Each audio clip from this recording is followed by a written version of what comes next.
जय जगन्नाथ। आज आम आलोचना करवा दशम श्रेणी भूगोल पुस्तकर द्वितीय पाठ भूसंबल। प्रथम पाठरे थिला प्रथम अध्याय प्रथम पाठरे थिला संबल, द्वितीय पाठरे अछि भूसंबल। भू कहले भूमि को बुझा जाए ना, भूपृष्ठ रे जहा ता हैला भूसंबल। भूपृष्ठ रे जो उभय जल भाग अछि उभय स्थल भाग को नहीं भूसंबल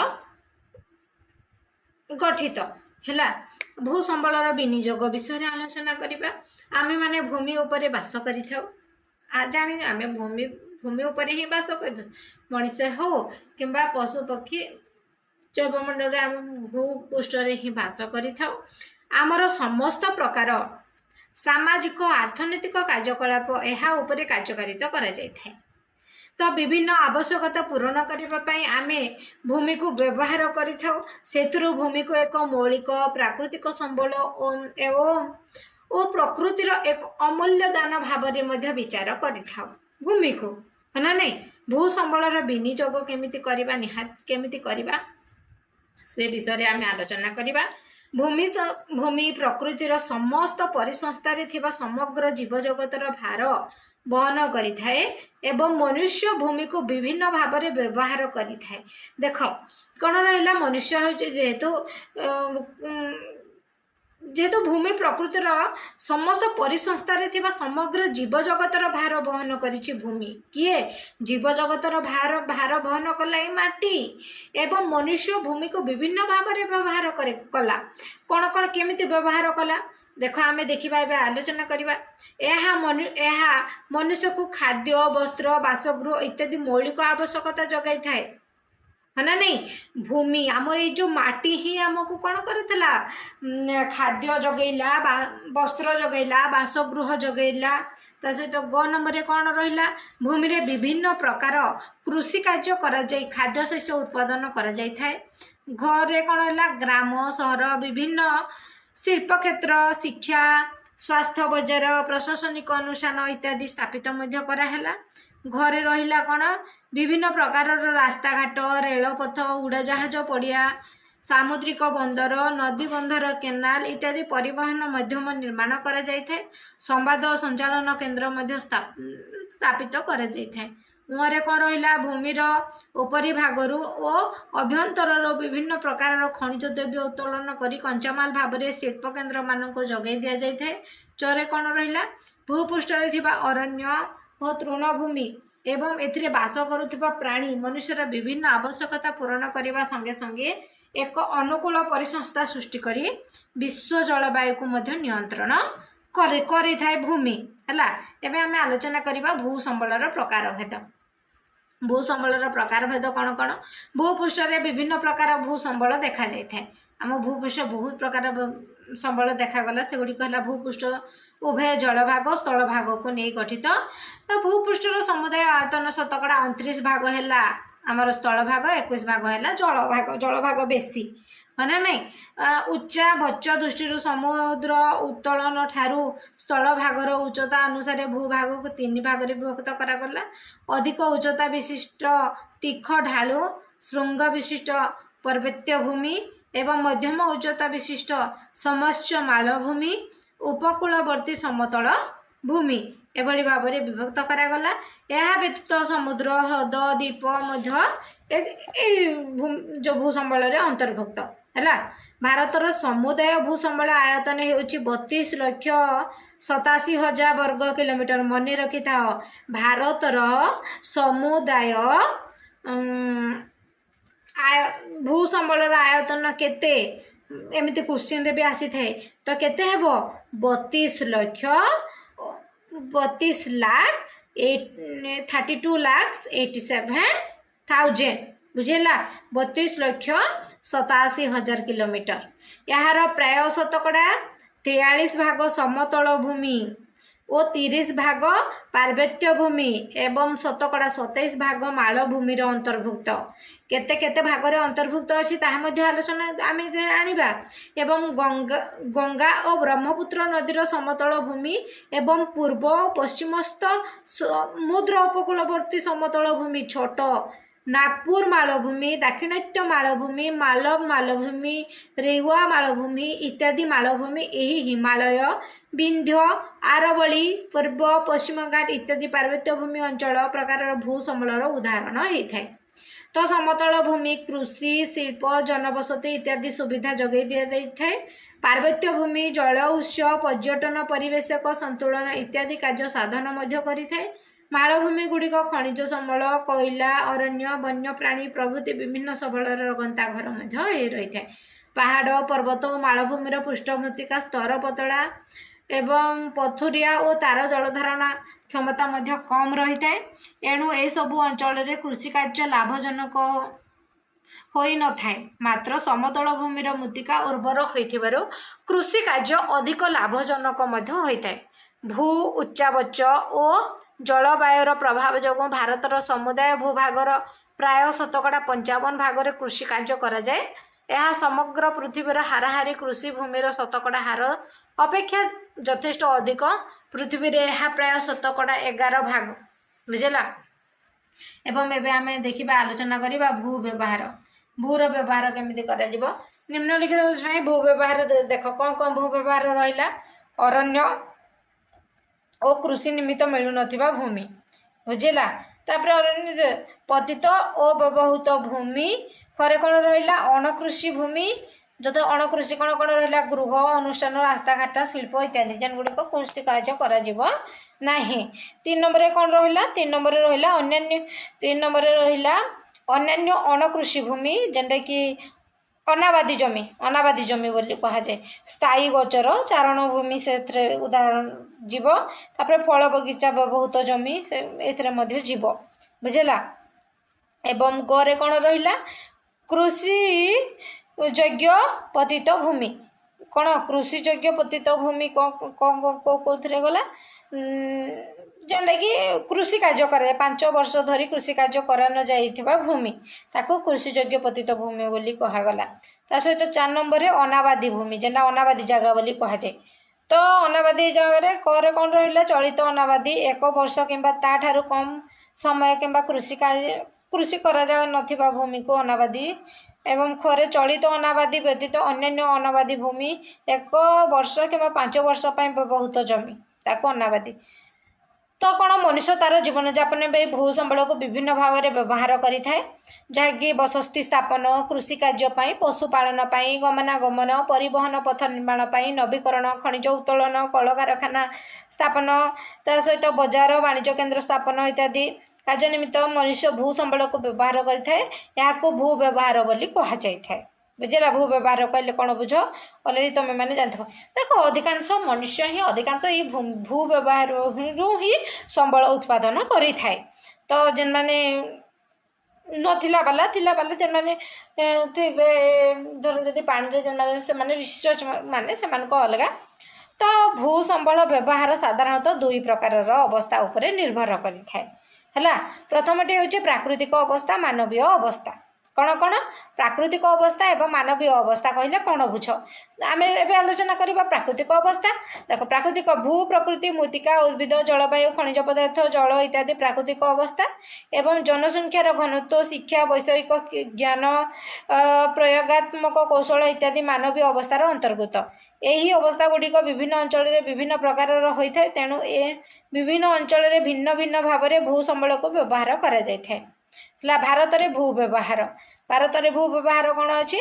भारतर समुदाय भू संबल आयतन प्राय 32,87,000 वर्ग किलोमीटर। हाँ यार क्रांतीय अवस्थिति अनुकूल मौसुमी जलवायुर प्रभाव जोगु भू संबल अत्यंत उपयोगी। अरण्य भूमि कौन कौन रहिला। भारतर समुदाय भूमिर 100% प्राय 22.5 भाग अंचल अरण्य भूमिर अंतर्गत। एवं जातीय अरण्य नीति अनुसार परिस्थिति को संतुलन देशर समुदाय आयतन 33% भाग भूमि अरण्य संरक्षित हो रहा आवश्यक।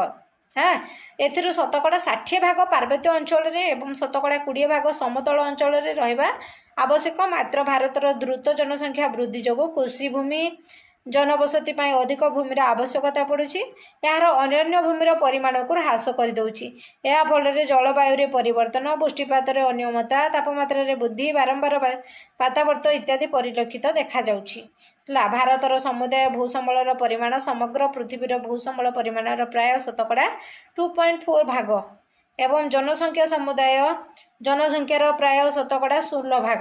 ହେଲା, ତେଣୁ ଭାରତରେ ପ୍ରତ୍ୟେକ ବ୍ୟକ୍ତି ପ୍ରତି ପ୍ରାୟ 4.48 ହେକ୍ଟର ବ୍ୟବହାର ଯୋଗୁଁ ଭୂମି ରହିଛି, ଯାହାକି ପୃଥିବୀର ଅନ୍ୟ କେତେକ ଦେଶ ତୁଳନାରେ ଯଥେଷ୍ଟ କମ୍, ଯଥା ରୁଷିଆରେ 8.43 ହେକ୍ଟର, ଚୀନରେ 0.93 ହେକ୍ଟର। ବୁଝିଲା, କିନ୍ତୁ ଆମ ଭାରତରେ କେତେ ଅଛି? 0.48, ବହୁତ କମ୍ ଅଛି ନା। ତ ଆମକୁ ନିଜକୁ ନିଜେ ସଜାଗ ହେବାକୁ ପଡ଼ିବ। ଏବଂ ଆଣ୍ଡାମାନ ନିକୋବର ଦ୍ୱୀପପୁଞ୍ଜ ଏବଂ ଅରୁଣାଚଳ ପ୍ରଦେଶରେ ସର୍ବାଧିକ ଅରଣ୍ୟ ରହିଛି। କେନକେନରେ ଅଧିକ ଅରଣ୍ୟ ଦେଖାଯାଇଥାଏ? ଆଣ୍ଡାମାନ ଓ ନିକୋବର ଦ୍ୱୀପପୁଞ୍ଜରେ ବେଶୀ ଅରଣ୍ୟ। ଏହା ଉକ୍ତ ଅଞ୍ଚଳର ସମୁଦାୟ କ୍ଷେତ୍ରଫଳ ପ୍ରାୟ 80 ଭାଗ। ସେହିପରି ମିଜୋରାମ, ନାଗାଲାଣ୍ଡ, ମେଘାଳୟ, ତ୍ରିପୁରା, ଜାମ୍ମୁ କାଶ୍ମୀର, ଦାଦ୍ରା ନଗର ହାବେଲିରେ 40ରୁ 80 ଭାଗ। ତା ସହିତ ଗୋଆ, ଆସାମ, କିସିମ, ମଧ୍ୟପ୍ରଦେଶ, ଓଡ଼ିଶା, କେରଳ, ମଣିପୁର, ଆନ୍ଧ୍ରପ୍ରଦେଶ, ହିମାଚଳ ପ୍ରଦେଶରେ ଏହା 20ରୁ 40 ଭାଗ ଏବଂ ଅବଶିଷ୍ଟ ରାଜ୍ୟଗୁଡ଼ିକ 20 ଭାଗରୁ କମ୍ ଅଞ୍ଚଳରେ ପରିବ୍ୟାପ୍ତ। ତା ସହିତ ପଞ୍ଜାବ, ହରିୟାଣା, ପଶ୍ଚିମବଙ୍ଗ, ଉତ୍ତରପ୍ରଦେଶ ଓ ବିହାର ରାଜ୍ୟରେ କୃଷି କାର୍ଯ୍ୟ ପାଇଁ ଅରଣ୍ୟ ପ୍ରାୟତଃ ସମ୍ପୂର୍ଣ୍ଣ କ୍ଷୟ ହୋଇଯାଇଛି। ପୁରା କୃଷି କାର୍ଯ୍ୟ ପାଇଁ ଏସବୁ ଗୁଡ଼ାକ କ୍ଷୟ ହୋଇଯାଇଛି। ହିମାଳୟର ତରାଇ ଅଞ୍ଚଳରେ ଅରଣ୍ୟ ସଫା କରି କୃଷି କାର୍ଯ୍ୟ ଓ ଦେଶରେ ବିଭାଜନ ଯୋଗୁଁ ବିତାଡ଼ିତ ଲୋକମାନଙ୍କ ପୁନର୍ବାସ ନିମିତ୍ତ ବ୍ୟବହାର ହୋଇଛି। ଅରଣ୍ୟ କ୍ଷୟର ମୁଖ୍ୟ କାରଣ ଗୁଡ଼ିକ କ'ଣ କ'ଣ? ଅରଣ୍ୟ କ୍ଷୟର ମୁଖ୍ୟ କାରଣ ଗୁଡ଼ିକ ଆଲୋଚନା କର ଯଦି କହିଲା, ଏକ୍ଜାମ୍ରେ ପଡ଼ିଲା, ତାହେଲେ ଲେଖିବ କ'ଣ କ'ଣ? ଅରଣ୍ୟ କ୍ଷୟର ମୁଖ୍ୟ କାରଣ, ଏଇଟା ମେନ୍ ଇମ୍ପୋର୍ଟାଣ୍ଟ ଏମ୍ପି। ଓକେ, ଜନବସତି ବିଶେଷତଃ ନଗରୀକରଣ ଯୋଗୁଁ ଭୂମିର ଆବଶ୍ୟକତାରେ ବୃଦ୍ଧି, କୃଷି ଭୂମିର ଆୟତନରେ ବୃଦ୍ଧି, ଶିକ୍ଷାନୁଷ୍ଠାନ, ଗମନାଗମନ ପଥର ବିସ୍ତୃତି, ଖଣିଜ ପଦାର୍ଥ ଉତ୍ତୋଳନ ଏବଂ ଜଳଭଣ୍ଡାର, ନଦୀ ଉପତ୍ୟକା ଯୋଜନା ଇତ୍ୟାଦି। ଏହାଛଡ଼ା ପ୍ରାକୃତିକ ବିପର୍ଯ୍ୟୟ ତଥା ମାନବୀୟ କାର୍ଯ୍ୟ ଯୋଗୁଁ ଅରଣ୍ୟ ଭୂମିର ଆୟତନ ହ୍ରାସ ପାଇଛି। ଅରଣ୍ୟ କ୍ଷୟ ରୋକିବା ପାଇଁ ଏହାର ଆୟତନ ବୃଦ୍ଧି ପାଇଁ ଭାରତର ସରକାର ବିଭିନ୍ନ ପଦକ୍ଷେପମାନ ଗ୍ରହଣ କଲେ।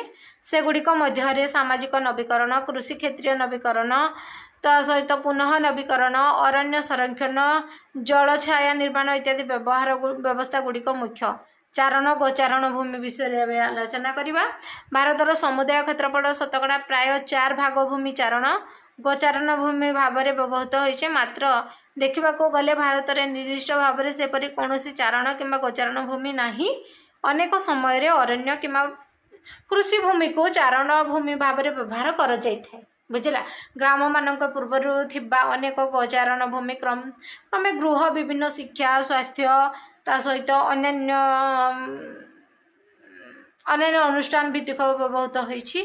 ତାକୁ ହିମାଳୟ ପର୍ବତାଞ୍ଚଳର ଜାମ୍ମୁ କାଶ୍ମୀର, ହିମାଚଳ ପ୍ରଦେଶ, ଉତ୍ତରାଖଣ୍ଡ ପ୍ରଭୃତି ରାଜ୍ୟରେ, ଉତ୍ତର ପୂର୍ବ ରାଜ୍ୟଗୁଡ଼ିକ ପର୍ବତାଞ୍ଚଳରେ ଏବଂ ପଶ୍ଚିମ ଘାଟ ପର୍ବତ କେତେକ ପରିମାଣରେ ଚାରଣ ଭୂମି ଦେଖାଯାଇଥାଏ। କେନ୍ କେନ୍ ଜାଗାରେ ଅଧିକ, କମ୍, ବହୁତ କମ୍।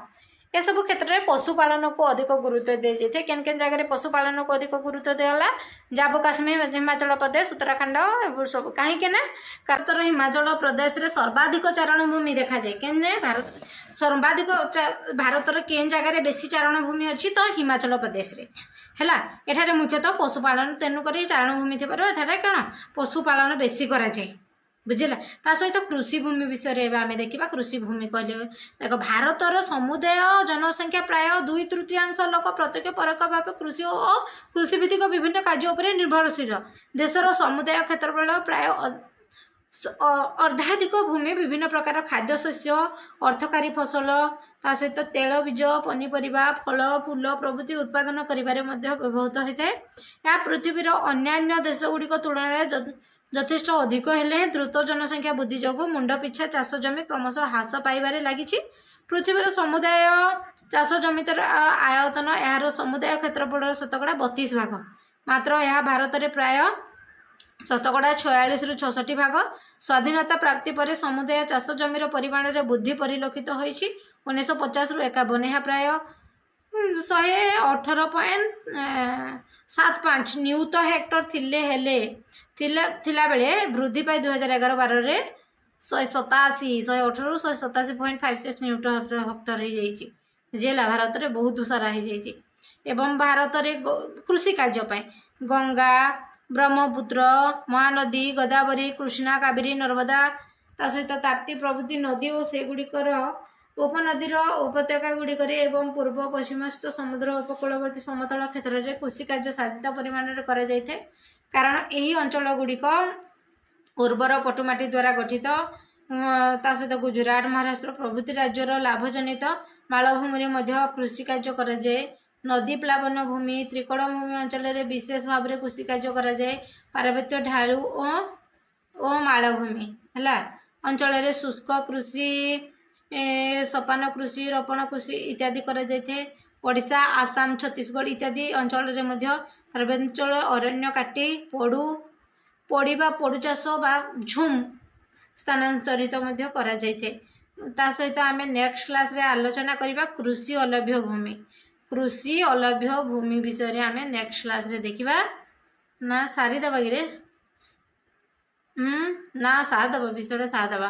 ଏହି ଭୂମିରେ ଅଣକୃଷି ସମ୍ବନ୍ଧୀୟ ଭୂ ବ୍ୟବହାର ଦେଖାଯାଏ। ଯଥା ଦେଖ, କୃଷି ଅଲଭ୍ୟ ଭୂମିରେ କୃଷି ଅଣକୃଷି ସମ୍ବନ୍ଧୀୟ ଭୂ ବ୍ୟବହାର ଦେଖାଯାଏ। ଜନବସତି, ଯାତାୟାତ ପଥା, କେନାଲ ଖଣି ଇତ୍ୟାଦି ବହୁତ ସାରା ଜିନିଷ ଦେଖାଗଲା।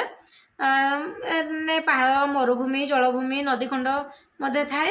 1950-51ରେ ଏହାର ପ୍ରାୟ କେତେ ଥିଲା? ଏହାର ଆୟତନ କେତେ ଥିଲା? କୃଷି ଅଲଭ୍ୟ ଭୂମିର 9.36 ଥିଲା ହେଲା। କେତେ ମସିହା ବେଳକୁ? 1950-51। କିନ୍ତୁ 55-56 ମସିହା ବେଳକୁ କେତେ? 22.17 ନ୍ୟୁତ ହେକ୍ଟର ହେଇଗଲା। ଧୀରେ ଧୀରେ କେମିତି ବଢ଼ୁଛି। ତା ସହିତ ଏଥିରେ ଦ୍ୱିତୀୟ ପ୍ରକାରର ବ୍ୟବହାର 1950-51ରେ ପ୍ରାୟ 38.16 ନ୍ୟୁତ ହେକ୍ଟର, 1995-96 19.21 ନ୍ୟୁତ ହେକ୍ଟର ହ୍ରାସ ପାଇଛି। କାରଣ ଏହି ସମୟରେ ବିଭିନ୍ନ ସାଂସ୍କୃତିକ ଅନୁଷ୍ଠାନ ତଥା କୃଷି ଭୂମି ପାଇଁ ଆବଶ୍ୟକ ଭୂମି ରୂପେ ବ୍ୟବହାର ହୋଇଛି। ତେଣୁକରି ପଶ୍ଚିମବଙ୍ଗରେ ସର୍ବାଧିକ ଦେଖାଯାଏ। କେମିତି? ପଶ୍ଚିମବଙ୍ଗରେ। ଅନବାଦୀ ଭୂମି ବିଷୟରେ ଆମେ ଆଲୋଚନା କରିବା। ଅନବାଦୀ ଭୂମି କହିଲେ କ'ଣ? କେତେକ କୃଷି ଭୂମିରେ 1 ବର୍ଷ ପାଇଁ 2 ବର୍ଷ ପାଇଁ କୃଷି କାର୍ଯ୍ୟ କରାଯାଇ ନଥାଏ। ତାକୁ ଆଉ କେତେ ଗୁଡ଼ିକ 2ରୁ 5 ବର୍ଷ ଧରି ମଧ୍ୟ କୃଷି କାର୍ଯ୍ୟ କରାଯାଇ ନଥାଏ। ଏଗୁଡ଼ିକୁ ଅନବାଦୀ ଭୂମି କୁହାଗଲା। ତାହେଲେ ଏହାର ଆୟତନ କ୍ରମଶଃ ହ୍ରାସ ପାଇବାରେ ଲାଗିଛି। କାରଣ ଉନ୍ନତ ସାର, ଜଳସେଚନ, ଉନ୍ନତ ବିହନ, ତା ସହିତ ବିକଶିତ ଚାଷ ପ୍ରଣାଳୀ ଯୋଗୁଁ ଉନ୍ନତ ହେବାରେ ଲାଗିଛି। ଆର କେନ୍ ଜାଗାରେ ବେଶୀ ଅନବାଦୀ ଭୂମି? ତାମିଲନାଡୁ, ବିହାର, ଆନ୍ଧ୍ରପ୍ରଦେଶ, ନାଗାଲାଣ୍ଡ, ମଣିପୁର, ମେଘାଳୟ, ରାଜସ୍ଥାନ, କର୍ଣ୍ଣାଟକ ଏଭଳି ଅଞ୍ଚଳରେ ଦେଖାଯାଇଥାଏ ହେଲା। ତା ସହିତ ଅନ୍ୟାନ୍ୟ ଅଣକୃଷି ଭୂମି ଗୁଡ଼ିକରେ କ'ଣ କ'ଣ ରହିଲା? ଅନ୍ୟାନ୍ୟ ଅଣକୃଷି ଭୂମି ଗୁଡ଼ିକ ରହିଲା ଏହି ପ୍ରକାର ଭୂମି ଗ୍ରାମ, ସହର ଇତ୍ୟାଦି ଜନବସତି, ତା ସହିତ ରାସ୍ତାଘାଟ, ରେଳପଥ ଏଗୁଡ଼ିକ ଅନ୍ୟାନ୍ୟ ଅଣକୃଷି ଭୂମିରେ ଯିବ। ବୁଝିଲା? ଫଳ ବଗିଚା ସବୁ କିଛି ଏଥିରେ ଯିବ। ତ କ'ଣ ରେଳପଥ, ଶିଳ୍ପାନୁଷ୍ଠାନ, ରାସ୍ତାଘାଟ ମଧ୍ୟ ଯିବ ଏ ଅଣକୃଷି ଭୂମିରେ। ଆମ ମୌଳିକ ଆବଶ୍ୟକତା ପ୍ରାୟ 95% ଆମେ ଖାଦ୍ୟ, ବସ୍ତ୍ର, ବାସଗୃହ ଭାବରେ ଭୂମିରୁ ହିଁ ପାଇଥାଉ। ଫଳରେ ଅର୍ଥନୈତିକ ପ୍ରଗତି ସହିତ ଭୂମିର ବ୍ୟବହାର ବିଶେଷ ପରିବର୍ତ୍ତନ ତଥା ଭୂକ୍ଷୟଜନିତ ସମସ୍ୟାର ସମ୍ମୁଖୀନ ହେବାକୁ ପଡ଼ୁଛି। ଏହା ପ୍ରାକୃତିକ ଭୂକ୍ଷୟକୁ ମଧ୍ୟ ଅନେକାଂଶରେ ସାହାଯ୍ୟ କରିଥାଏ। ଅଧୁନା ଭାରତରେ ଏପରି ହ୍ରାସ ପାଇବାର କ୍ଷେତ୍ରୀୟ ଭୂମି ହେଉଛି ପ୍ରାୟ 130 ନ୍ୟୁତ ହେକ୍ଟର ହେଲା। ଏଥିରୁ ପ୍ରାୟ 28% ହେଉଛି ଅରଣ୍ୟ ଭୂମି ଏବଂ 56% ହେଉଛି ଜଳ ଦ୍ୱାରା କ୍ଷୟିତ ଭୂମି ଏବଂ ମନୁଷ୍ୟକୃତ କ୍ଷୟିତ ଭୂମି। ଅରଣ୍ୟ କ୍ଷୟ ଅଧିକ ପଶୁଚାରଣ ଏବଂ ଖଣିଜ ପଦାର୍ଥ ଖନନ ଇତ୍ୟାଦି ଦ୍ୱାରା ହୋଇଥାଏ। ଭୂ ସମସ୍ୟାର ସମାଧାନ କେମିତି କରିବ, କିଭଳି ଭାବରେ ଆମେ କରିପାରିବା? ଦେଖ, ଭୂକ୍ଷୟ ସମସ୍ୟାର ସମାଧାନ ଏଟା ମଧ୍ୟ ଇମ୍ପୋର୍ଟାଣ୍ଟ, ମନେ ରଖିଥାଅ। ଉପାୟ ହେଉଛି ପୁନଃ ନବୀକରଣ, ନିୟନ୍ତ୍ରଣ, ପଶୁଚାରଣ, ପ୍ରତିରକ୍ଷା, ବଳୟରୋପ କୃଷି, ଅରଣ୍ୟ ଭୂମିର ସଂରକ୍ଷଣ, ପଶୁଚାରଣ, ବାଲୁକା ପାହାଡ଼ ଇତ୍ୟାଦି ବୁଦ୍ଧିର ସଂକୋଚନ କରିବା, ଶିଳ୍ପ କ୍ଷେତ୍ରରୁ ନିର୍ଗତ ବର୍ଜ୍ୟବସ୍ତୁର ସୁପରିଚାଳନା କରିବା, ନଦୀ ଦ୍ୱାରା କିମ୍ବା ପବନ ଦ୍ୱାରା ହେଉଥିବା ଭୂକ୍ଷୟକୁ ପ୍ରତିରୋଧ କରିବା ଉପାୟ ପାଞ୍ଚିବା, ତା ସହିତ ଭୂ ବ୍ୟବହାର ଏକ ସୁନିଶ୍ଚିତ ଯୋଜନା ହୋଇଥାଏ। ତ ଆମେ ମଧ୍ୟ ଏ ଭିଡ଼ିଓଟିରେ ଆଲୋଚନା କରିଦେଲା ଭୂସମ୍ବଳ ଦ୍ୱିତୀୟ ପାଠ। ସମ୍ବଳର ଦ୍ୱିତୀୟ ପାଠ ହେଉଛି ଭୂସମ୍ବଳ ଏବଂ ମୋର ଆଶା এই ଭିଡ଼ିଓଟି ମଧ୍ୟ ତୁମର ଉପଯୋଗରେ ଆସିବ। ଭିଡ଼ିଓଟି ଭଲ ଲାଗିଥିଲେ ଲାଇକ୍ କର, ସେୟାର କର, କମେଣ୍ଟ କର, ସବସ୍କ୍ରାଇବ୍ କର। ଜୟ ଜଗନ୍ନାଥ।